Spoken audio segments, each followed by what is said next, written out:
All right, well, you've heard us singing the praises of the trail maintenance crew as we've been walking our way up the trail, and today we're fortunate enough to have Doug Wood with us. He's the main maintenance guy for Section 4 of the Allegheny Trail, and he's been with the trail for a while. He's threatened to bend our ear a little while. We don't know if we got enough battery power, but he said he'll tell us some experiences on the trail and how things get routed and all that. So first of all, I'd like to ask Doug to tell us his background, what he did before he got into trail maintenance. Well, I was raised by people who lived in the country, so I learned a lot about the outdoors, hunting and fishing, and eating wild edible plants and that kind of activity.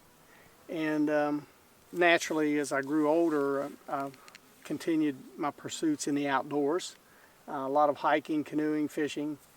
And when I decided I was going to go to college, I went into a wildlife management program at WVU, and that I fell into it. It was perfect for me.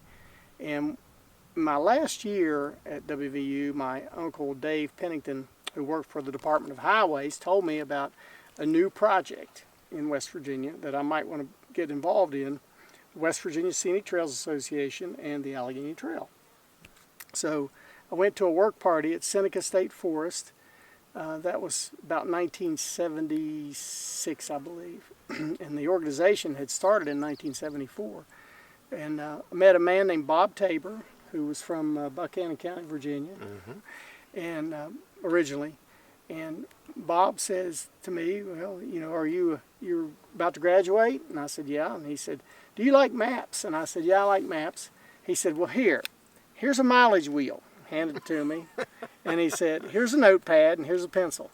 Your job today is to take notes of what you see along the trail and keep the mileage records of every point that you make a note about." And that was it. That got me hooked right there. So I've been working on the trail ever since. And when we decided to split the trail into 4 sections for administrative purposes, I ended up volunteering to maintain and coordinate the maintenance of Section 4 of the Allegheny Trail, and I've been doing it for since I think we did that split about 1980. So It's a long time. That's a good ways, and it should be noted he doesn't really live right in this area. He put some effort into getting here. Yeah, I live in Putnam County now. I lived in Kanawha County then, so it's a drive for me. But I'm very familiar with the land around here. I have a lot of ancestors from this region, and been coming here ever since I was an infant with my grandparents who were from the area. All right. Not only does he have a formal education, but like he said, he grew up with some education about plants, and he's displayed an extensive knowledge of the plants, the flora and the fauna, and he's got a love of the eastern mountain hare, or the cottontail? The Appalachian cottontail. Appalachian cottontail, yes. Okay.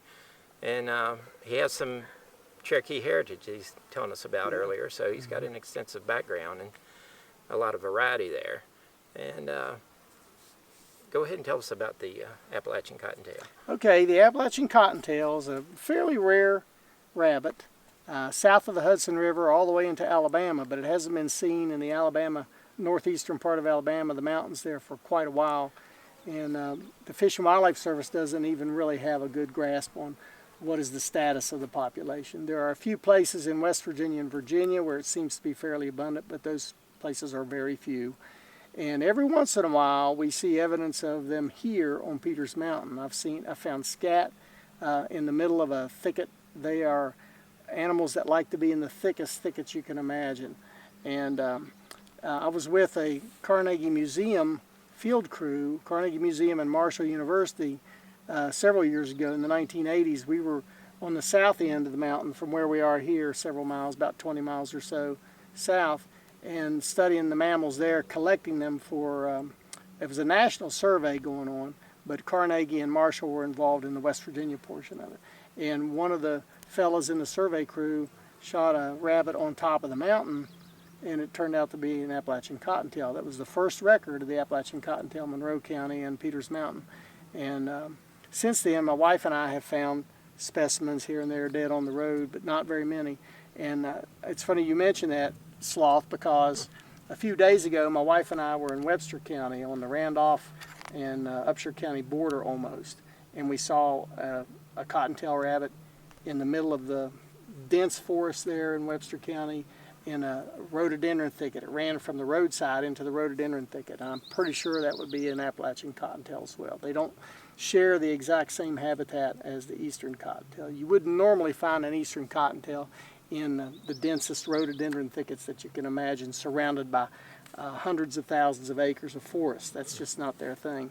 So anyway, it's a rare species. It has been found and seen in places along the Allegheny Trail because it's locally called, by people who distinguish between the two, it's locally called a mountain rabbit.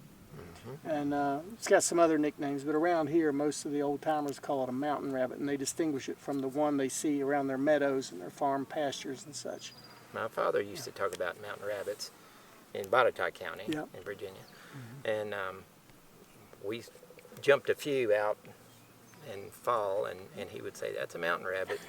Meant nothing to me, but it's good to make that connection. You know, it is amazing to me how the old timers, they live so close to nature, you know, on the farms and what have you.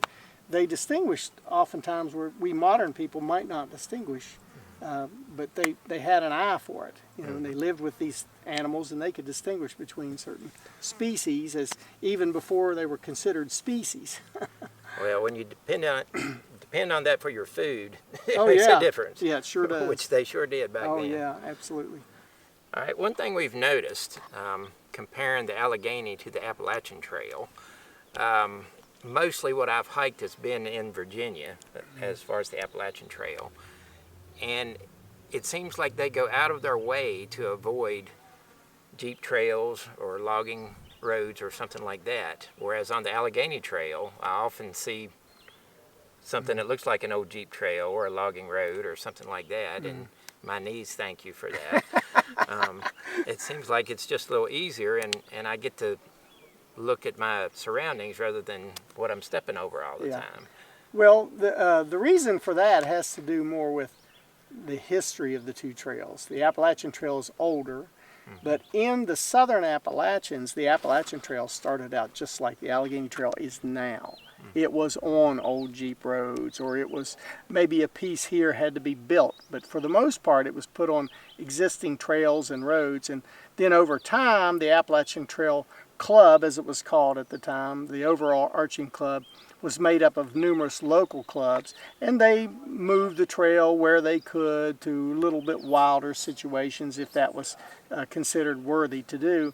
And then when it was made a National Scenic Trail, then the Park Service and the Appalachian Trail Conference, now it's the Conservancy, they agreed to try to get it off of the jeep trails or let some of the old jeep trails just grow up, you know, into woods. And so it has grown into, the Appalachian Trail has grown into what it is today.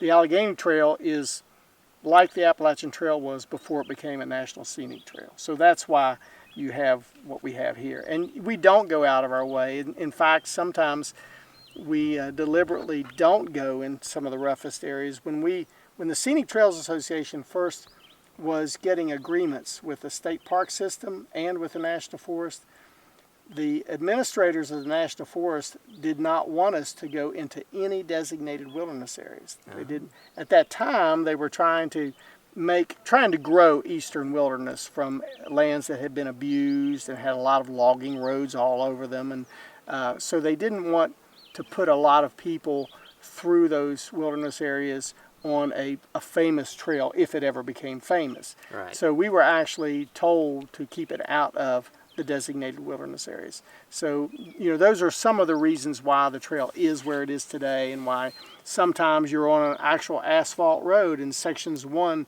and 2, you'll find that frequently, section 1 in particular.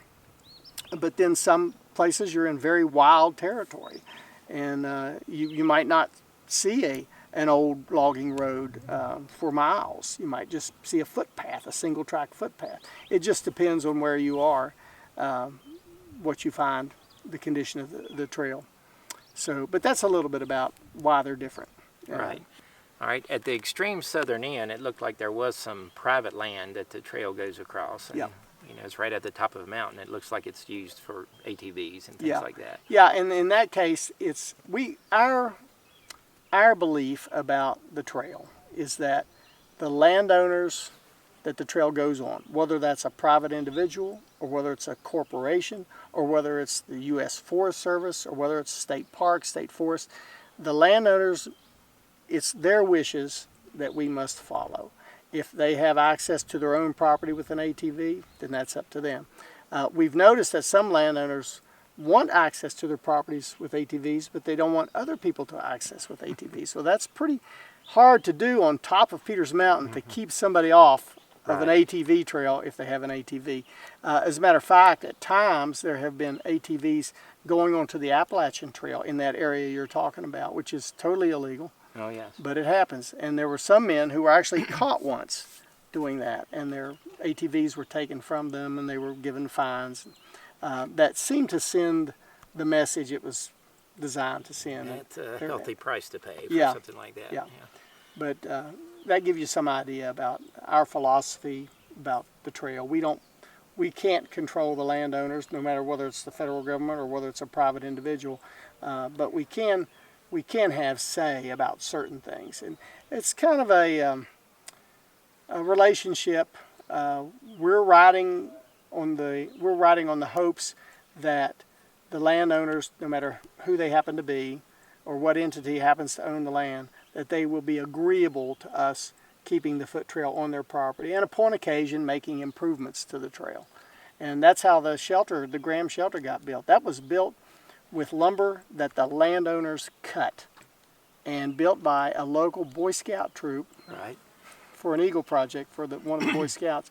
That's all on private land with the landowner cutting the lumber with his own sawmill. So that's one of those really good relationships with a private landowner that worked out really well for the Allegheny Trail. And yet it's easy access from the trail. Yep. Mm-hmm. Very good. Yep. Part of what we've already traveled over used to be a stagecoach road, and it traveled up a steep mountain and come along the top of this mountain. Came from Mountain Lake Resort, which a lot of people may know. It's a site where part of the movie Dirty Dancing was filmed. Yeah. And then that stagecoach went over the mountain to the West Virginia side, and it was, what was the resort? Salt Sulphur Springs Resort. Salt Sulphur Springs. Which is the buildings are still there. Right. It's privately owned. Yeah. And that was a toll road, so it was a private road in essence. Yeah.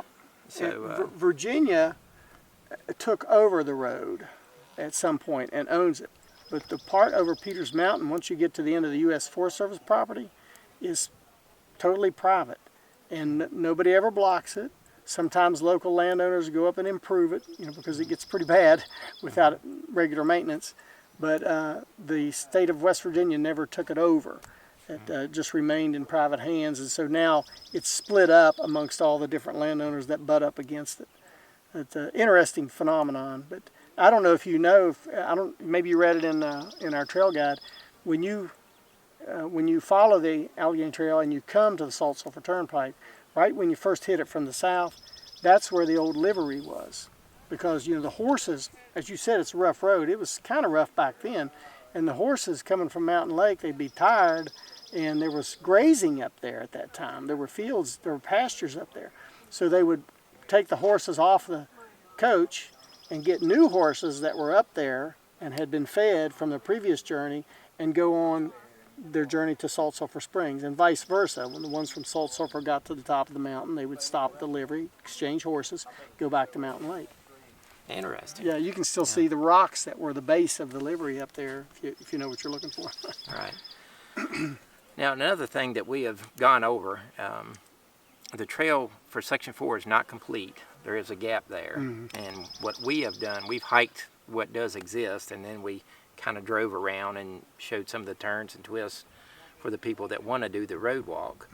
But is there any plans for when that may be completed? There's no date. Okay. There have been plans since 1976 or so, but no date. We've had interesting responses from the George Washington and Jefferson National Forests, who own the bulk of the property in the gap. And the Monongahela National Forest fairly early on really took the Allegheny Trail on as a project they really wanted to be a part of. And initially, George Washington and Jefferson National Forest were like that, but there have been some changes in regulations in those forests. The Monongahela Hill National Forest is administered out of a different region. It's administered out of Milwaukee, and the other two forests are administered out of Atlanta. And those different regions have different approaches to land management, different approaches to how they deal with volunteers, so on and so forth. So we've had some difficulty getting those two forests to do like the Monongahela did and really say, hey, this is a project we want to embrace and work towards fulfilling and finishing this project. So the plans have been there for a long time, and we keep trying, and we have some positive signs that happened starting a couple years ago. So we're hopeful that that will eventually flourish into a really good effort on the part of the National Forest to work with us to finish the Allegheny Trail. Mentioning the gap is about the same length of Section 4 as the two sections that are finished put together, and it's 33 miles. I think the two sections are something like 36 miles or something like that. So, you know, the thing is, it's in the middle. Right. So the road walk is, it's a bit much for some people, but other people absolutely insist on doing it. Right. You know, even there have been times when I said, well, you sure you really want to do that road? Yes, I want to do the whole thing, even the road walk. So there are ways that you can find places to camp on the road walk. You really need to get our trail guide if you're going to plan a trip where you're going to do the road walk, because it's not easy to find a spot to camp. Right. So the trail guide helps out with some clues. That is highly recommended. Right. All right. What can you tell us about the beginnings of the people that started the Allegheny Trail? Yeah, I appreciate that opportunity to do that. A fellow named Nick Lozano was a Boy Scout many years ago, probably I guess it'd be in the 50s, and he was hiking with his scout troop on the Appalachian Trail in the Great Smoky Mountains National Park. And he was inspired by the Appalachian Trail. That's what they hiked in Great Smoky Mountains National Park. He was inspired, and he wondered, he was a teenage boy, and he wondered, why couldn't we have something like that in West Virginia? Well, it turns out West Virginia and Virginia, because it goes in both states. But that was the inspiration that that brought Nick back to West Virginia with this dream, this teenage dream. And when he became an adult, he decided to make good on it, and met a fellow named Bob Tabor, who was an Appalachian Trail Conference member and a Roanoke Appalachian Trail Club member. And Bob had an interest of getting the Appalachian Trail to swing into West Virginia on Peters Mountain, because it didn't used to be on Peters Mountain. And the reason was, Bob took a job in West Virginia and decided he wanted to use his trail expertise and his influence in the trail conference to try to get West Virginia on board with the Appalachian Trail. The only place that touched West Virginia was at Harper's Ferry, and he wanted to have West Virginia more involved, get another state as sort of a support for the Appalachian Trail.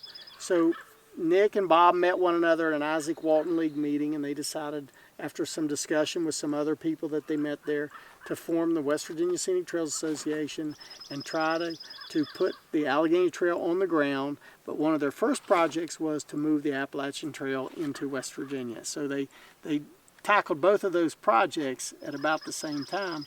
And the result, of course, we know is the Appalachian Trail does have a piece on Peters Mountain now between Giles County, Virginia, and Monroe County, West Virginia, and the Allegheny Trail comes off of it at Pine Swamp Branch and heads north. So their dream is being fulfilled. It's not totally fulfilled yet, but it's being fulfilled. And I appreciate the opportunity to give a nod to those two men who started the organization, and had Nick, who had the original dream about the Allegheny Trail. It takes people with vision to start out stuff like that. It does, yeah.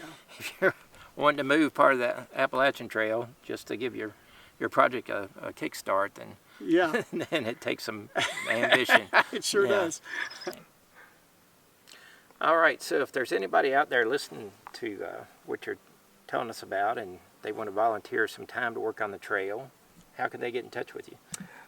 Go to our webpage, and we have all the contact information for every trail coordinator, we have 4 trail coordinators. Depending on where a person wants to volunteer, they might want to talk to the specific trail coordinator. A part of our job, or the main part of our job really, is to coordinate the efforts of volunteers on the Allegheny Trail. We have all types of work. The main bulk of the work is brushing, cutting brush off the trails. We have 3 trained sawyers. They're certified by Monongahela Hill National Forest to do the saw work on the big trees. And we can always use people who have other talents. For instance, if we're redecking a bridge, we need somebody who can use a hammer and nail or a drill and screws. If we're putting a roof on a shelter, we'll need help with folks who have expertise in carpentry. Digging tread is another thing that we frequently do to improve the tread work for folks who are carrying heavy packs. So all kinds of talents. We'll welcome all kinds of talents. People interested in doing the map work and producing improvements to our trail guide and things like that. Give us a knock on the door, call our phone numbers, send us an email, and we'd be glad to talk to them and recruit them into our fold. Okay. Every race and every creed, it doesn't matter. What you believe, it doesn't matter. We take you on if you like to get in the outdoors, breathe clean air, and do good work, hard work, and improve the trail for hikers on the Allegheny Trail. We love to have them. Sounds good. Yep. Well, Doug, we appreciate your time, giving us this information and spending time with us. Well, Sloth and Dreamer, I appreciate you taking this opportunity to help us highlight the Allegheny Trail. Appreciate it. All right.